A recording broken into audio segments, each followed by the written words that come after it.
And we hope tonight will bring our foundation to you in kind of real time.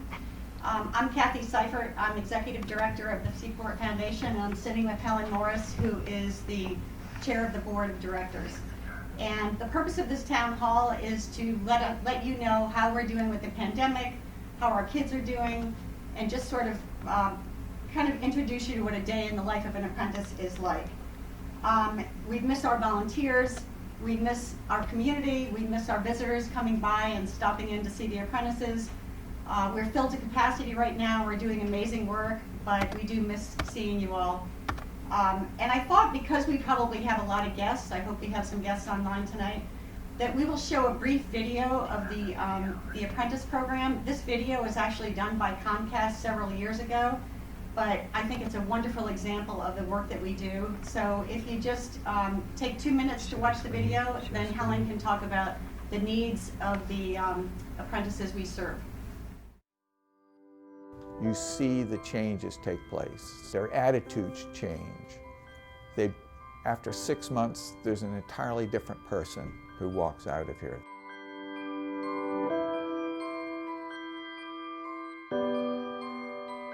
I was from home to home with different family members. I wasn't a confident enough person.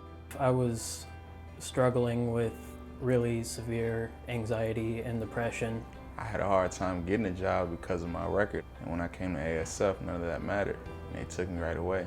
And that's why I'm here today. Getting started again. That's why I came here.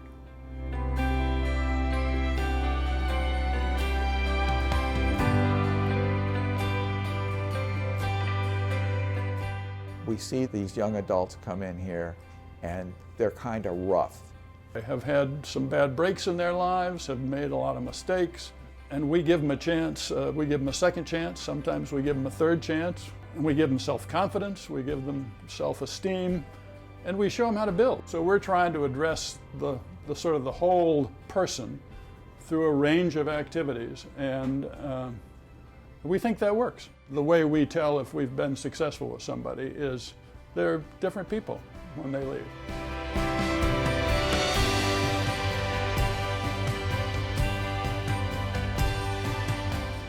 I like that it's not just really a job. They teach you a skill and a trade. They teach you how to become a better person. And I've learned a lot of personal skills. They really care about your future and care about getting you to a place that you want to be in life. My experience has been awesome. I like everything about ASF. My experience has been wonderful. The work itself is probably my favorite part of the program. Everyone here has absolutely helped change my life. I couldn't be where I am now without the Seaport Foundation.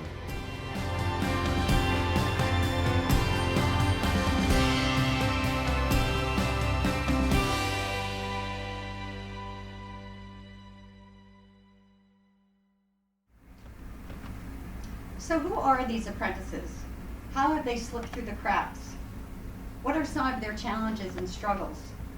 What do they need from us? And how does the Seaport Foundation address these needs?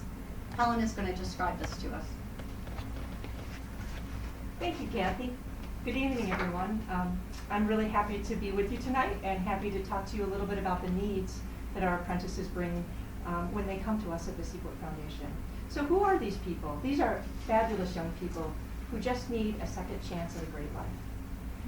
They are youth who haven't succeeded so far in their lives, and some of that is due to poverty, it might be due to mental health issues, a family structure that isn't as strong as it might be, not succeeding in school, and a lack of support from the community to grow up healthy. I want to share 2 statistics with you that are very important to our work. One of them is about kids in Virginia. 9% of youth ages 16 to 22 in the Commonwealth of Virginia are neither in school nor have a job. And these are some of our most vulnerable people in our state. And those are the vulnerable people who also come to the Seaport Foundation. The second statistic is about our great city of Alexandria. Of our K through 12 students in our public school, over 58% of them live in poverty. In our great little city that we all love, Think about that, almost 60% of our young people live in poverty. And poverty isn't just a lack of money, right? Poverty involves things like housing insecurity, food insecurity, battling homelessness, battling transience, and those things all lead to instability in your life. Healthcare insecurity, battling anxiety about real immediate problems that you need to solve in your life and you're not sure how you're going to do that. Fear of violence, fear of eviction, fear of police. We have lots of immigrant families in our community, and they might have extra fears that others don't. So for young people who have to live in these environments, it creates additional issues. The inability to plan, the inability to focus on school, the inability to just be a child and do regular childhood things. And that impacts how they are able to grow to the age of 16, 17, 18 and become successful. And that's where the Seaport Foundation comes in. Most of our young people have faced many or all of the issues I just described above, yet they come to us every day with hope. They're wonderful young people. And they come to us with issues that are related to poverty. They might have turned to drugs and alcohol. They might have been involved with law enforcement, probation, juvenile detention. And they might suffer from anxiety and depression and have unidentified learning issues. All of these things which are totally understandable. And so the challenges that come with that they bring in the door are believing that they can learn and that they can succeed. And the ability to succeed at something, to build something from beginning to end and be proud of it and want to show it to someone. That's a struggle that they don't have. And to build a path from where they are to a successful future. And those are the struggles that our young people present when they walk in the door. And what do they need from us? They need a safe place. They need a safe place to heal, to learn, to make mistakes in an environment that's supportive. They need structure. They need to know we are here every day, all the time, whatever they need. They need a caring adult who they know is in their corner, no matter what happens. They need guidance with life skills and with job skills. The skills that we teach, carpentry, GED, finance, personal finance, they need help with all these things. And they need resources for mental and physical health and social work. And those are the things that we are able to provide here at the Seaport Foundation. We provide that safe and nurturing environment where they can grow. So now I'm happy to introduce to you our program, Seaport Foundation Program Director, Jay Holinsky. He runs the apprentice program, and he's going to share with you what a 9-to-5 day looks like for our apprentices. How do we make all this happen for our young people? Jay? Thank you, Helen. Oh, how's it going, everybody? So as Helen said, I am the programs director for the apprenticeship program here. And I kind of want to share a little bit of a background of what is actually going on site, and a little bit of what our day-to-day is, and the overall goal for many of the apprentices who are coming to our program. So our program serves 16 to 24-year-olds who are in the peripherals in our community and oftentimes marginalized. So in that regard, many of them are lacking certain resources or connections to resources, or perhaps just the foundation to build off of anything. And most of that starts at home. And a lot of them come to us and they have no comfort. They don't necessarily have any way to present skills that they possess, and perhaps have never been able to tap into any skills that they possess that can take them from where they are to a much better destiny, something that is waiting for them that is hidden and that they're not aware of. So our program is roughly 9 months to 1 year. We recruit from all over the community in the DC metro area region. And with that being the case, we meet a lot of people from a lot of different walks of life. We have people who are coming from us who are dealing with issues in their families. There's just a broad category of things that happen at home. They come to us from schools.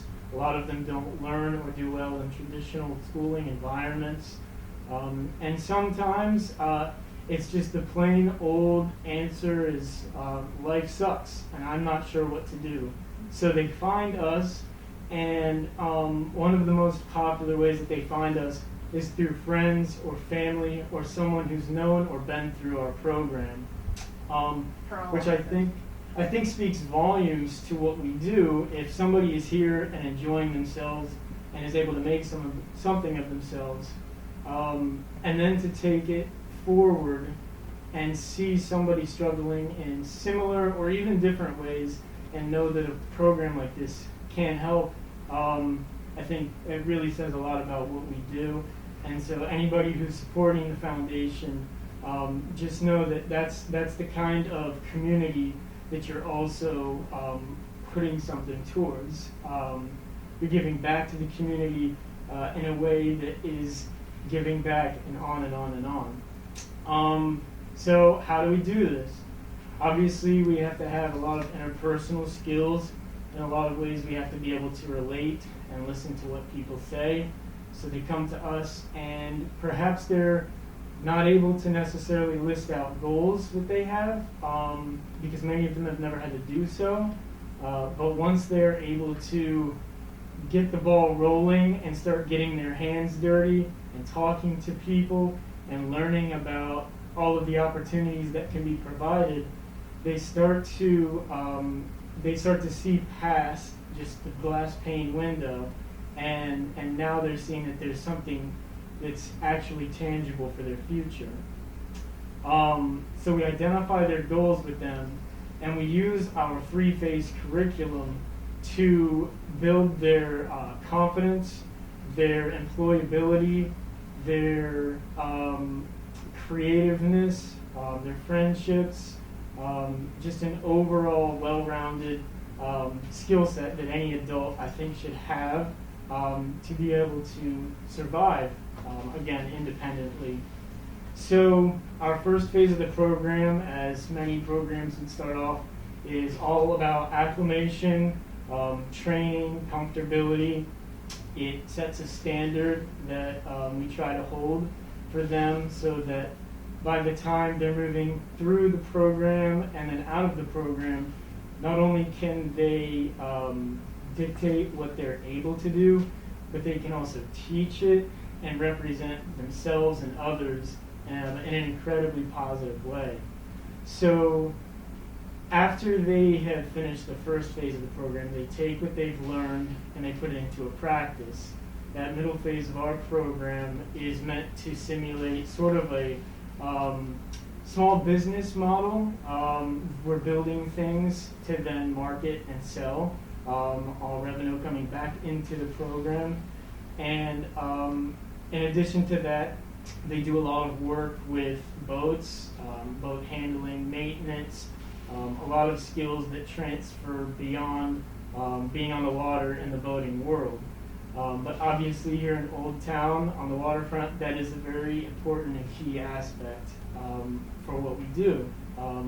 It's very large to the maritime history that we try to preserve. And so that is also a part of what they do towards the middle time of their apprenticeship program. Jay, can you talk a little bit about the screening process when they come in and the trial period before they go into the first phase of the curriculum? Sure. So prior to being fully enrolled to the program, an apprentice is referred to us or finds us on their own, and they will spend 140 hours or roughly 1 month with us, kind of getting a simulation of what's going to happen, being able to set their own bars for performance, seeing if this is what they really want to do, while at the same time we are making sure that we feel they're going to make the most of this experience while here, because it's incredibly important in such a limited space to have apprentices who are engaged and are really going to try to make a difference in their life. So I know that Helen spoke a lot about the foundation being a really safe haven in which people can grow and change, and they can do so without judgment. That being said, it makes, when they get really in a trusting environment like that and they finally can relax into this family sort of setting, it's not easy for them to leave and graduate and transition out into the real world. So talk to me about the externship program and why we implemented that. Sure. So one of the sour but sweet things that occurs almost in every case at the apprenticeship program is that you find this is the first place where somebody feels comfortable, whether it be sharing their struggles or sharing their accomplishments. In both regards, I think they didn't have that before, and now they have it. And when it's time to move on, you don't necessarily feel comfortable doing that in an entirely new environment, or perhaps one that might not be as nurturing as the Seaport. But we want to make sure that people are moving forward to bigger and better things, and especially things that they feel they can carry forward and feel stable in their lives. So in the community, we have a lot of organizations and businesses, whether it be a trade or something a little bit more mainstream. We try to get a partnership where an apprentice is able to spend maybe 3 weeks and 1 month shadowing an employer and getting the job training for that particular job, while still being paid by ASF. That way, if there isn't a good match, then the apprentice has the ability to come back to Seaport and regroup and try another avenue, because sometimes we think it's what we want to do, and then we get our hands dirty and realize I didn't expect this to be that way. And a lot of times you find out people who go to college and get degrees, and that's not necessarily something you can go back and say, oh wait, I kind of want to rearrange this, I want to do something else, So that's the opportunity we want to provide. So what we've found over the years is that the transition from this safe and nurturing nest to full-time employment and or full-time military and or full-time education is too much for them. So this externship program that we do in the third phase of the curriculum is really a way to ease that transition, to allow them to have 1 foot in the Seaport Foundation and 1 foot in this new experience, and then gradually phase into leaving the Seaport Foundation, knowing that we're always here for them, we're always family, we can always help them with any challenges or struggles that they have, but it's time for them to move on to the next phase. And our graduates, I think a lot of people are under the assumption that because we're woodworkers and we do a lot of carpentry and boat building, that they transition into becoming boat builders and carpenters. That is not the case. The carpentry and the boats are simply a vehicle to move these kids from dependency to independence, and make them believe in themselves and own their futures and feel like they're on a path toward independence and success. The wood is, some do. We have a boat builder right now at Chesapeake Bay Maritime Museum. He's doing great work. We have a framer who works at the National Art Gallery doing hand custom frames. But then we also have people who have gone into the military, people who are in the hospitality trades. So it's really a workforce development program that gives them the life, the educational, and the career skills to move forward in their lives. What everybody does share here, I think you'll agree, Jay, is that when they come to us, they're stuck. They just don't know. They're either coming from prison, that most of them are in need of a GED, they've dropped out of school as early as 9th and 10th grade. They just don't know where to go, and coming here gives them hope. So I am actually, I hope you don't mind me telling our guests this tonight, but the program is so wonderful that Jay is actually a product of our program. We are so proud of the work that he does every day. And I think, when did you graduate? 2016. So 4 years ago, and look at, he's running the program. So that's how powerful the Seaport Foundation's apprentice program is. Yeah, and it provided me a lot of skills that I never knew were as important as they would be moving into adulthood. And so I'm, as a leader for these young men and women who come into the program, I think I leave here every day promising myself that the following day I'm going to continue giving them every possible chance I can to get the same skills, if not more, than I got when I was here. Because there's a lot out there that, especially at that age, you don't consider needing. And I think by the time somebody graduates, even at the age of 16 or 17, they're probably more aware of what it takes to be an adult than their cohorts or friends who are still in school or perhaps not doing anything like this. Absolutely, absolutely. So, and that's really what keeps us going, is to be able to see that forward momentum. You might not see a new improvement every single day, but over the course of 9 months, if you're able to stop yourself and say, who was I dealing with at the beginning of this, and who am I dealing with now? That's what makes all of this worth it. That's what makes all of our efforts worth it. And I think if once things open back up and we're able to safely congregate, I would invite anybody who's watching or anybody you know to come down, visit what we're doing, see, meet, talk to these people, because they're very excited about what they're doing. They've never had an opportunity like this in their life, and a lot of times nobody in their families have had an opportunity like this. So they're first to make a difference in their families. It's a great group of kids that we have right now, and I think one of my favorite parts of this job is that they find joy here. And it's so wonderful for the volunteers and the staff and the board who work with them every day to see them experience that joy, sometimes for the first time in their lives. So you might ask how we're weathering the pandemic. In March, it was not easy. We had to close our doors in the middle of March, and we had to run a project-based, hands-on learning program, the efficacy of which comes from the hands-on project-based learning, and do remote learning with a group of kids who didn't have laptops, many of whom did not have the internet, so we had to provide them laptops. And I can tell you that over the course of 3 months when we were working off-site, there were a few times I thought we were going to strangle these kids because they were calling on Zoom calls from bed, they were eating, they were in their pajamas, so we had to really lay down the law of, like, you have to be an apprentice program shirt, you have to be on the Zoom call, you have to be prepared with your assignment.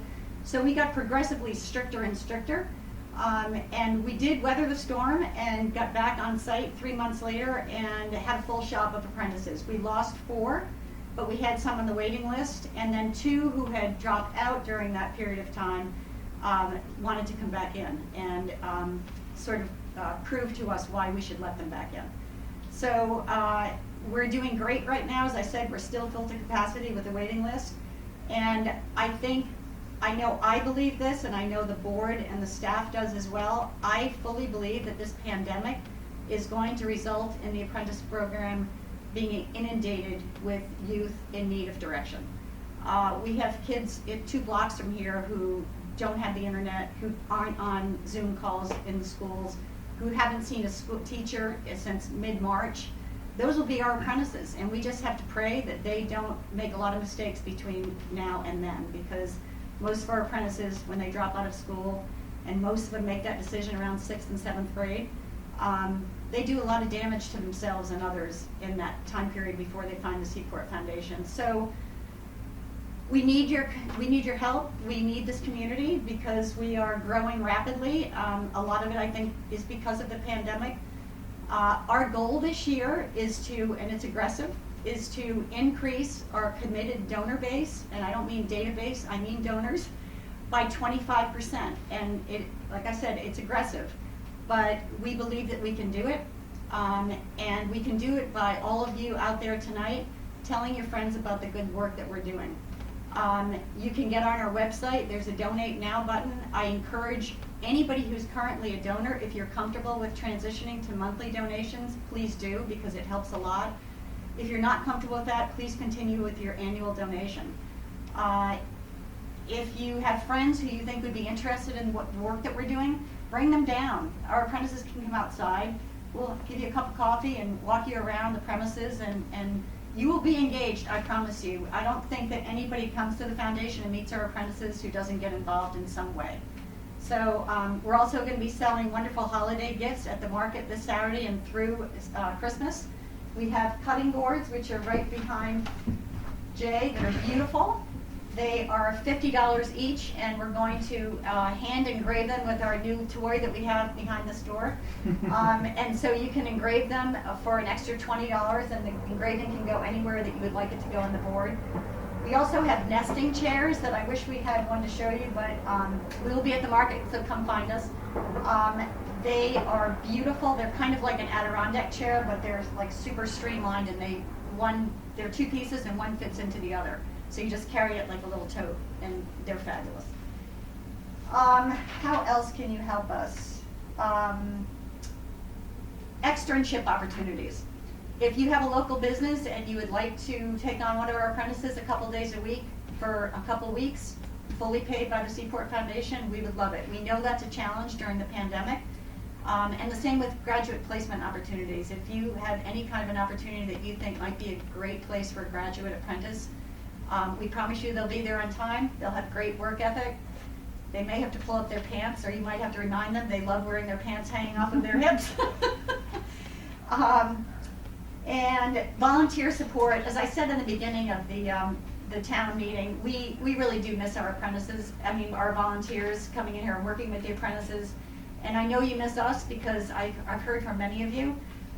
There will be a time when you come back in the shop, and in the meantime, if you want to help out in any way, just reach out to us and let me know how you think you could help remotely. One thing I'd like to say really quickly to our volunteers, or to anybody who might like to get involved in this, we do have cameras being set up in the shop so that we can take clips of the things that we've been working on and the things that we've been doing. And we're going to see what different ways and outlets that we can use to post clips of this, perhaps sometimes in real time, but it might be unexpected, but we are very busy every day throughout the day. Again, filled to capacity, but also making sure we're doing things safely. But I wanted to make sure that if anybody was interested, they became aware, and to just keep an eye out on your emails for when we might provide links and different things for that. Right, and we will be working outside this winter. We are going to try to get a heavier weight tent. I hope you can hear me. And some heaters. I know they were hard to come by, but we are going to try to get some heaters.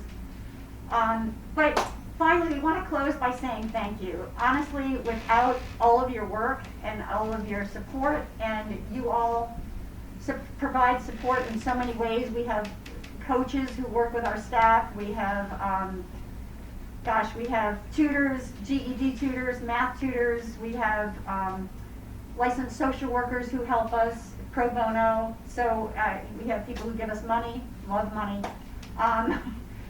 Don't forget, this is a paid apprenticeship program, so each apprentice gets a salary, which is why it costs so much money to send an apprentice to through the program. It is about, you're not going to believe this, it's about $35,000 to put an apprentice through this program. Because it's such a hands-on program and they get so much attention, it costs over $100,000 to incarcerate one of them. So it's definitely a win-win. for our community, and these guys really deserve a chance. So, do you guys have anything else to say before we say our thank yous? I'll come in quickly. Again, thank you very much for spending time with us this evening. Thank you for all the ongoing support that you give to us. And I can't tell you how much I appreciate the fabulous community of Alexandria.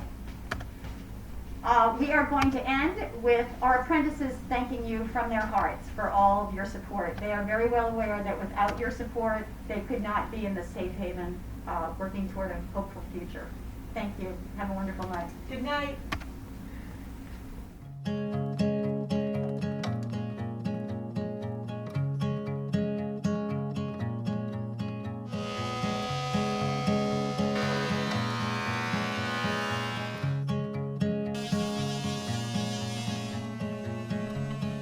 Hello, I'm an apprentice here at Seaport, and I just wanted to thank the community for helping us be able to work here and learn everything that I've done thus far. Big thanks and appreciation to Alexandria.